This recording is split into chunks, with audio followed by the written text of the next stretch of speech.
Om Swastiastu.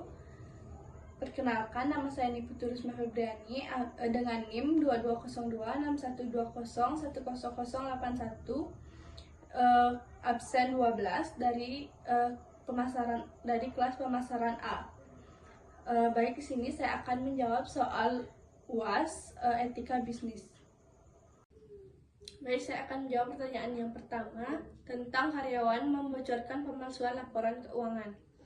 Yang A, apakah tindakan karyawan tersebut etis? Jawabannya, ya. Tindakan karyawan tersebut bisa dikatakan etis karena ia bertindak demi kebenaran dan kepentingan publik, sehingga membocorkan informasi tentang pelanggaran serius seperti pemalsuan laporan keuangan, menunjukkan keberanian moral untuk menegakkan integritas. Yang B, bagaimana perusahaan sebaiknya memperlakukan whistleblower?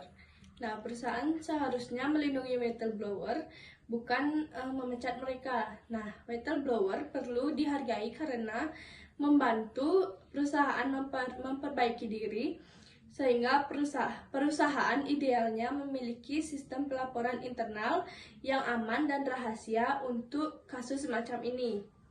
Selanjutnya, pertanyaan yang kedua tentang pabrik tekstil buang limbah ke sungai. Yang A, analisis pelanggaran etika yang terjadi dalam kasus ini. Nah, jawabannya, pelanggaran etika terjadi karena perusahaan mengorbankan lingkungan dan kesehatan masyarakat demi efisiensi biaya. Nah, ini menunjukkan sikap tidak tanggung jawab dan mengabaikan prinsip sustainability. Yang B, apa tanggung jawab moral perusahaan terhadap masyarakat dan lingkungan? Jawabannya, perusahaan bertanggung jawab untuk tidak merusak lingkungan dan menjaga kesehatan masyarakat sekitar, sehingga mereka wajib memastikan proses produksinya tidak mencemari alam atau membahayakan kehidupan orang lain. Selanjutnya yang C, rekomendasi solusi kebijakan internal yang bertitik berat pada berkelanjutan. Jawabannya, perusahaan harus mengadopsi kebijakan pengelolaan limbah yang ramah lingkungan, melakukan audit lingkungan secara berkala, dan bekerja sama dengan pihak ketiga untuk sistem daur ulang atau pengolahan limbah. Baik, saya akan menjawab pertanyaan nomor 3 tentang klaim produk skincare tanpa bukti ilmiah. Nah, yang A, apakah praktik tersebut etis? Jawabannya tidak, karena mengiklankan klaim yang tidak terbukti secara ilmiah dapat menyesatkan konsumen dan merusak kepercayaan publik terhadap produk. Yang B, bagaimana hubungan antara etika dan tanggung jawab sosial perusahaan dalam hal ini? Nah, jawabannya, etika dan tanggung jawab sosial sangat berkaitan.